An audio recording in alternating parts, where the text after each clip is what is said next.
श्री जी की मानसिक सेवा कैसे करते हैं? श्री जी की मानसिक सेवा करने को विचार ये है कि सबसे पहले आपके पास में सेवा को पूरा विधान आना चाहिए, और जब सामर्थ्य नहीं रह जावे तब हमारे यहाँ जो बुजुर्ग हो में वो मानसिक परिक्रमा देने में वृंदावन को जो स्वरूप दर्शन है वो करें घर बैठ के। पर ये लोगों को बड़ा आश्चर्यजनक लगे।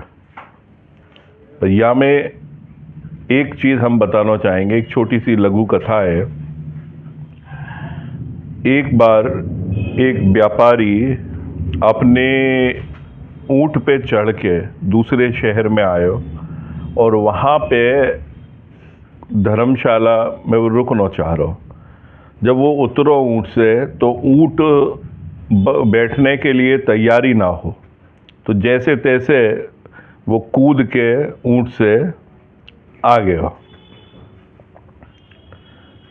कूद के तो आ गया, तो मैंने कही कि मेरे पास तो रस्सी ना है, अब कैसे जाए बांधूं, और रस्सी की वजह से ही वो ऊँट ना बैठ रहा।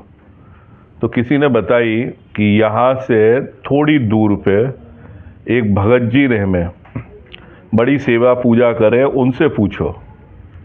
तो वह भगत जी के पास गए दौड़ो कि मेरे पास रस्सी है ना है और मेरा ऊँट कहनो मान ना रोए, और मैं क्या करूं, मुझे उपाय बताओ। तो उन्होंने कही कि जो तुम करते हो वैसे ही बांधो। तो बोले क्या करते हो? तो मैंने कही कि मैं खूंटा गाड़ूं और खूंटा गाड़ के बात से कह के भाई आवाज़ लगाऊं कि बैठ बैठ बैठ, और रस्सी से फिर भाई बांध दूँ, बैठ जावे।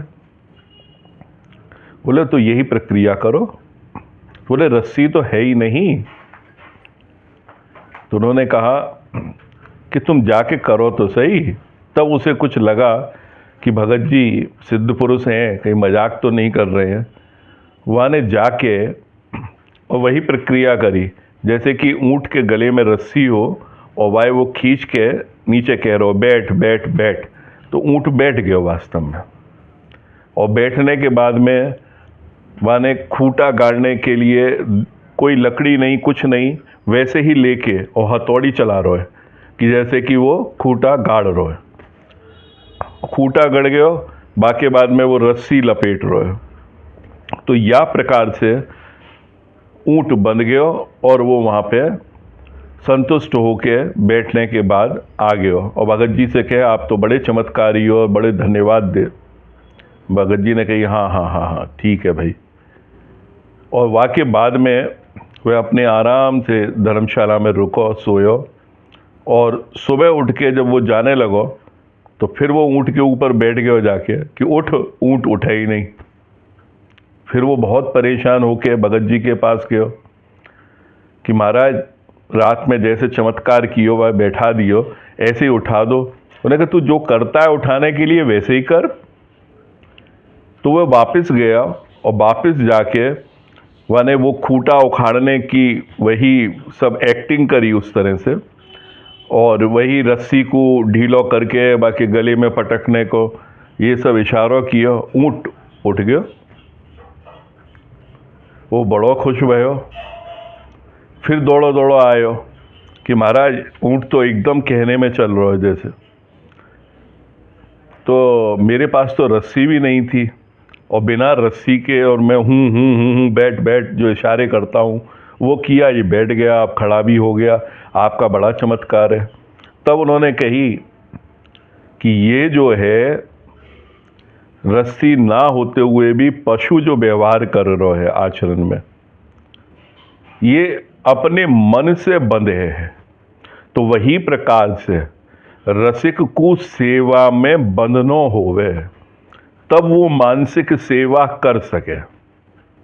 कि सुबह उठ रहे है, ठाकुर जी को ध्यान वाके मन में इतनो है कि भाई मंगला को समय है, कैसे भोग झारी जी कैसे कैसे भाई करनी है, सोनी करनी है, तो वह पूरी सेवा मानसिक होवे, पर विधान आनो चाहिए मानसिक को।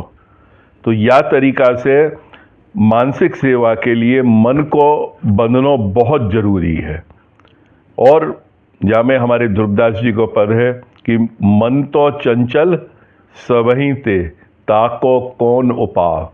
मन जबकि बहुत चंचल है, बहुत तेजी से अभी यहाँ है और अभी जाने कहाँ पहुंच जाए, तो ऐसे चंचल मन को बांधने को क्या उपाय है?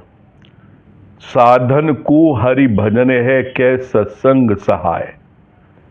कि इसमें दो ही चीजें हैं कि साधन करने के लिए एक तो या तो अपने को सत्संग में लगाओ, वो इन्वायरमेंट ही आपके पास बना रहे कि आप ठाकुर जी की चर्चा कर रहे हैं, रसिक भक्ति की। और दूसरा उपाय है कि भजन कर रहे हो जब आप एकांत में हो।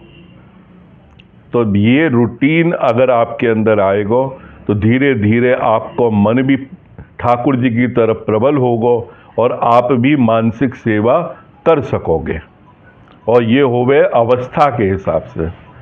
जय जय श्री हित हरिवंश, जय जय श्री हित हरिवंश।